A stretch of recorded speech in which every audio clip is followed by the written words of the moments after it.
Content ఉంది కాబట్టి content ఉంటేనే వస్తాడు. మాట్లాడినా కర్ణాకర్ రెడ్డితో మాట్లాడినా డిఎస్పీ గేట్ ఓపెన్ చేయమంటే ఓపెన్ చేసేవాడు డిఎస్పీ గాడి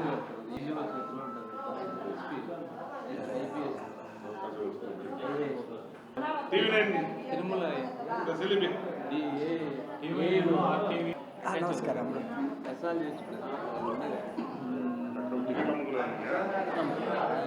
పెట్టచ్చా? నమో వెంకటేశాయ.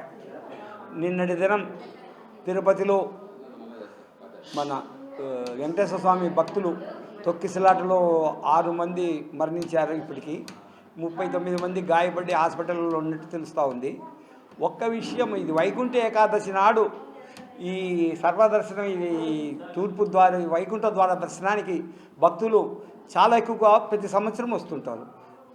మన యొక్క వైసీపీ హయాంలో మన ఆగమన శాస్త్ర పండితులందరినీ మాట్లాడి ప్రతిసారి 2 సంవత్సరాలుగా 2 రోజులు ఉండేది 10 రోజులు చేశారు.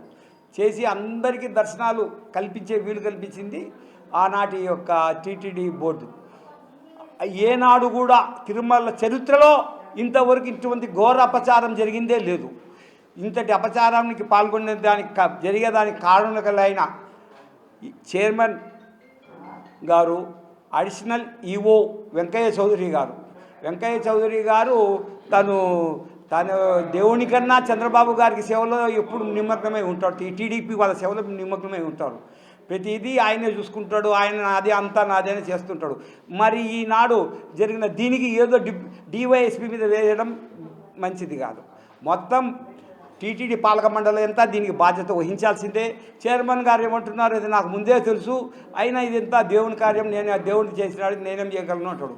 అటువంటిప్పుడు ఆయన ఉండాల్సిన అవసరం లేదు. తప్పుకోవాలి. ఆయన తప్పుకొని చైర్మన్ పదవికి రాజీనామా ఇచ్చి తప్పుకొని వెళ్ళిపోవాలి. ఈ యొక్క ప్రభుత్వానికి ఏం విజ్ఞప్తి చేస్తున్నామంటే, చనిపోయిన వారికి 1 కోటి రూపాయలు, ఈ గాయపడిన వారికి 20 లక్షలు ఇవ్వాల్సిందిగా కోరుకుంటున్నాము. ఇంకొక విషయం, రాజకీయాలు తిరుమలలో తెచ్చిపెట్టిందే ఆయన చంద్రబాబు నాయుడు గారు. మరి ఈనాడు ఈ ఘోరానికి ఇది ఒక సిట్టింగ్ జడ్జితో విచారణ చేపించి బాధ్యులైన వారిపైన కఠిన చర్యలు తీసుకోవాలి. ముందుగా సిట్టింగ్ జడ్జితో విచారణ చేసేదానికి ముందుగానే చైర్మన్ రాజీనామా ఇవ్వాలి. అడిషనల్ ఈఓ వెంకయ్య చౌదరి గారిని సస్పెండ్ చేయాలి. Thank you sir. Thank you. నమో వెంకటేశయ్య. నిన్నటి దినం రాత్రి వైకుంఠ ఏకాదశి సందర్భంగా టోకన్ల సిస్టమ్ ఏర్పాటు చేసి సరైనటువంటి సిస్టమ్ లేకపోవడం వల్ల భగవంతుని భక్తులు అనామకమైనటువంటి ప్రజల పాపం ఈరోజు 6 మంది చనిపోవడం, దాదాపు 100 మందికి పైన తొక్కిసలాట జరిగింది. ఇప్పటికీ 30-35 మంది ఇంకా సీరియస్గా ఉండి హాస్పిటల్లో ఉన్నారు.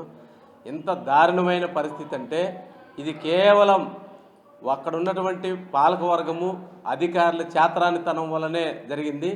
ఇన్నేళ్ల చరిత్రలో తిరుమలలో ఎప్పుడే కానీ చిన్న తొక్కిసలాట్లు జరిగినాయి, కానీ ఒకటి మీదకి అసలు తెలియదు. అసలు అడిషనల్ ఈవో పరిపాలిస్తున్నాడు తిరుమలలో. భగవంతుడు వెంకటేశ్వర స్వామి కాదు, ఆయన నిర్ణయాలు మీ చేతరాని నిర్ణయాల వల్ల ఈరోజు భక్తులు చనిపోవడం జరిగింది. అసలు మీరు ఒక్క విషయం ఆలోచించాల్సినటువంటి అవసరం ఉంది.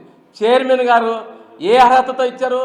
ఆయన చైర్మన్ అయిన తొలి రోజే ప్రెస్ మీట్ పెట్టి నేను 5 సంవత్సరాల నుంచి తిరుమలలో అడుగు పెట్టలేదన్నాడు. అంటే భగవంతుని భక్తుడే కానటువంటి వ్యక్తులకు చైర్మన్లు ఇచ్చారు.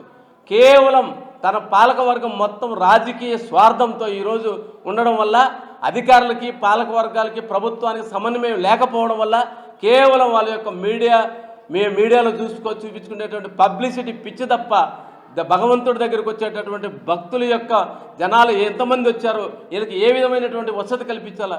ఎందుకు అసలు వేల లక్షల మంది వెంకటేశ్వర స్వామి దగ్గర భక్తులు సేవ దాదాపు ప్రతిరోజు కూడా 20,000 నుంచి 30,000 మంది సేవకులు ఉన్నారు. పోలీసు వ్యవస్థ ఉంది, ప్రభుత్వం ఉంది. క్యూ కాంప్లెక్స్ కాడ జనాలు వచ్చిన వాళ్ళు పంపించకుండా మీ ఇష్టం వచ్చినట్టు గ్రౌండ్లో వదిలేసి ఒక్కసారి గేట్లు తెచ్చి, ఇది చంద్రబాబు నాయుడు గారి సంస్కృతి. ఎందుకంటే ఇంత జనం వచ్చినాన్ని చూపించి, ఎందుకంటే గతంలో కూడా మనం చూసాం చంద్రబాబు నాయుడు గారు రాజమండ్రి పుష్కరాల్లో కూడా ఆయన సినిమాలో వీడియో చూపించుకునేదానికి కొన్ని లక్షల మందిని జనాలు ఆపి ఒక్కసారి గేట్లు తెచ్చేసి 29 మందిని చంపిన చరిత్ర చంద్రబాబు నాయుడు గారిది. ఇటువంటి దుర్మార్గుడి యొక్క దుర్మార్గ పాలన కేవలం భగవంతులను కూడా రాజకీయ స్వార్థం వాడుకోవడం వల్లనే వాళ్ళ యొక్క ఈ రాష్ట్ర ప్రభుత్వము టీటీడీ యంత్రాంగము నిర్లక్ష్యం వల్లనే ఈరోజు భక్తులు చనిపోయారు. ఇది ప్రభుత్వ హత్యలుగా భావించాల్సినటువంటి అవసరం ఉంది. దీనికి సంబంధించి చైర్మన్ కానీ అధికారులపైన వెంటనే కఠిన చర్యలు తీసుకోవాలి. ప్రభుత్వం బాధ్యత తీసుకొని నష్టపరిహారం కోట్లు చనిపోయిన ప్రతి ఒక్కరు కూడా ₹1 కట్టించాలి. దెబ్బలు తగిలిన ప్రతి ఒక్కరు కూడా 20-25 లక్షలు ఇచ్చి వాళ్ళందరినీ కూడా కాపాడాల్సిన బాధ్యత ప్రభుత్వం పైన టీటీడీ పాలకవర్గం పైన ఉంది.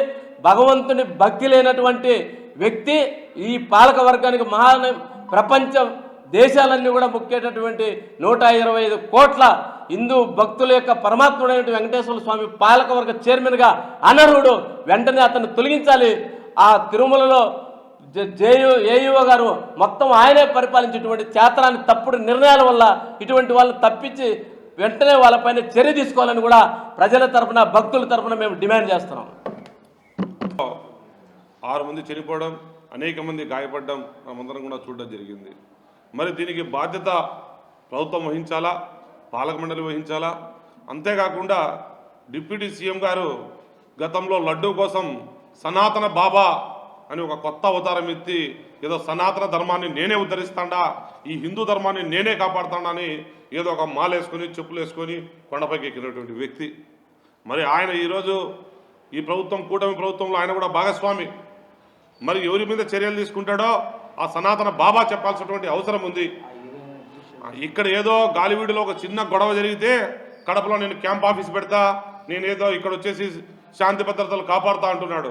ఈరోజు మరి హిందూ ధర్మాన్ని మంట కలుపుతారు టీటీడీ వ్యవస్థ అంతా కూడా.